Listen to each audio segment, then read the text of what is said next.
ዴርቶ ጋዳ ከይስማዕከ ወርቁ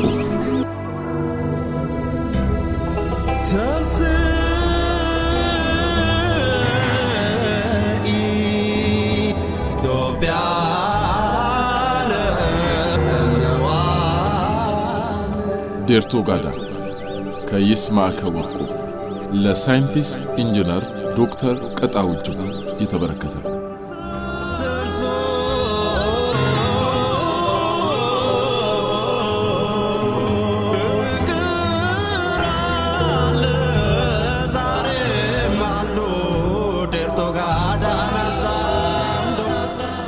ማሄር ሸላል ሃሽባዝ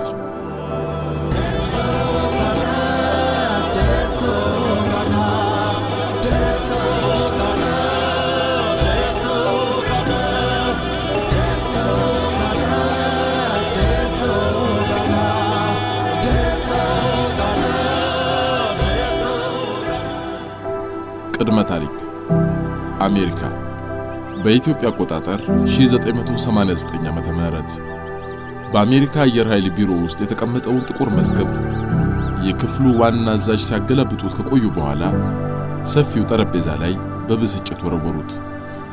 የአሜሪካ አየር ኃይል አባል የነበረው ጌራ ከተልእኮው እስከ ዛሬ አልተመለሰም። ባለክንፉ ፓይለት በመባል ይወደስ የነበረው ጌራ ከተሰወረ ጊዜ ጀምሮ የአሜሪካ አየር ኃይል አባላትና የጦር መኮንኖች ስሙን ሳያነሱት ውለው አያውቁም። ይህ ኢትዮ አሜሪካዊ ወጣት ፓይለት ከመሰወሩ በፊት በአሜሪካ የህዋ ምርምር ማዕከል ናሳ ውስጥ ስሙ ከገነነው ዕውቁ ኢትዮጵያዊ ሳይንቲስት ኢንጂነር ሻጌዝ እጅጉ ጋር በተደጋጋሚ አብሮ ታይቷል ይባላል። ከመሰወሩ በኋላ የአሜሪካ መንግስት ኢንጂነር ሻጌዝን መርምሮት ነበር። እሱ ግን ስለ ጉዳዩ እንደማያውቅ ተናግሮ ድርቅ አለ። በአነስተኛዋ የጦር አውሮፕላን ወደ አፍሪካ እንደበረረ የሚጠረጠረው ጌራ ግን እስካሁን ሊገኝ አልቻለም። ይህ ከሆነ ከሁለት ዓመት በኋላ ዕውቁ የሚሳኤል ባለሙያ ኢትዮ አሜሪካዊው ሳይንቲስት ኮሎኔል ፍስሐ ስለ ረጅም ርቀት ተወንጫፊ ሚሳኤል የጀመረውን ቀመር በጅምሩ ጠረጴዛው ላይ ትቶት ተሰወረ። ኢትዮጵያ በሚል ቅጽል ስም የሚጠሩት የሥራ ባልደረቦቹ ደርቀው ቀሩ። ስለ ኢትዮጵያ በስሜታዊነት ሲናገር ይቀልዱበት ነበር። አንዳንዴም አንተ ሰው ወይ መንግስቱ ኃይለ ማርያምን ነው ወይ መንግስቱ ኃይለ ማርያምን ውጣኸዋል እያሉ ሲቀልዱበት ስቆ ዝም ይል ነበር።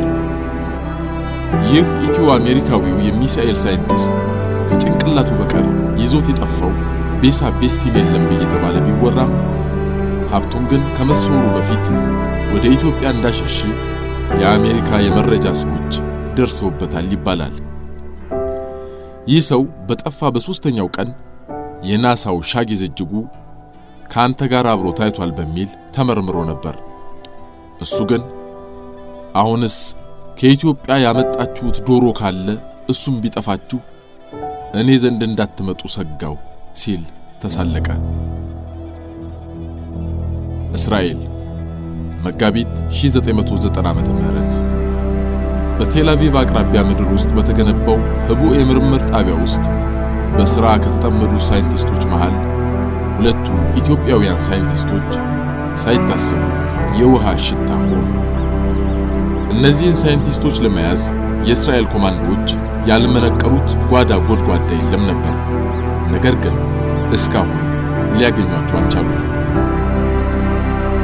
ኮሪያ መስከረም 1991 ዓመተ ምህረት የኮሪያ ዘማች ከነበሩትና ኮሪያ ከቀሩት ኢትዮጵያዊ አባቱና ከአንዲት ኮሪያዊት የተወለደው ኢትዮ ኮሪያዊው ሳይንቲስት በሮቦቶች ከሚታገዘው ህቡዕ የኒውክሌር ማብለያ ጣቢያ መሰወሩ በሚስጥር እንዲያዝ ተደረገ። ፍለጋው እስካሁን ቀጥሎ ነበር። የበላው ጅብ ሊጮህ አልቻለም እንጂ። ህንድ ነሐሴ 1992 ዓመተ ምህረት ዕውቁ የኮምፒውተር ሳይንስ ሊቅ ግርማቸው ዘለቀ የሂማሊያ ተራራዎችን ለመጎብኘት እንደሄደ እስከ ዛሬ አልተመለሰም። በሄሊኮፕተር የታገዘው የህንድ ፖሊሶች አሰሳ መና ሆኖ ቀረ።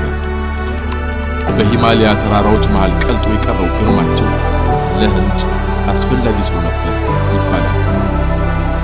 ሩሲያ ጥቅምት 1994 ዓ.ም ወደ ቀድሞዋ ሶቪየት ኅብረት ለትምህርት ከተላኩት ኢትዮጵያውያን መካከል አንዱ ከመሄዱ በፊት አሞራው በሚል ቅጽል ስም ይጠራ ነበር።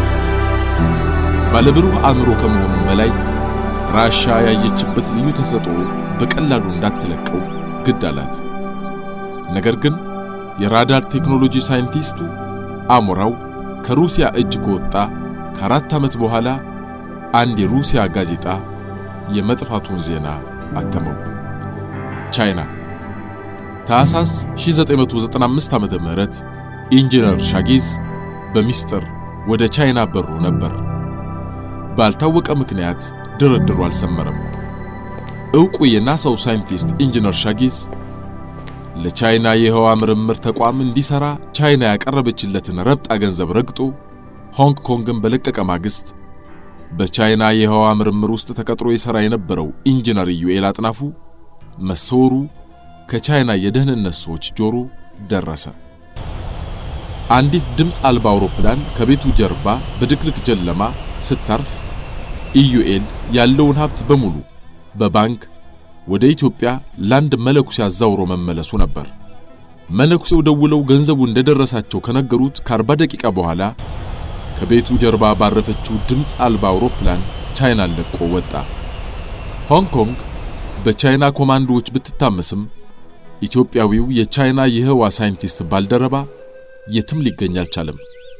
የቻይና የደህንነት ሰዎች የዩኤልን መሰወር ከኢንጂነር ሻጊዝ ወደ ቻይና መጥቶ መመለስ ጋር ቢያያይዙትም እስካሁን ግን የተረጋገጠ ነገር አልተገኘም። ኩባ ጥር 1995 ዓመተ ምህረት ፊደል ካስትሮ አንድ መርዶ ተነገራቸው። መርዶውን እንደሰሙ ወዲያው ላልተወሰነ ጊዜ ከኩባ ማንም እንዳይወጣ አዘዙ። የኩባ ኬላዎች በሙሉ ተዘጉ።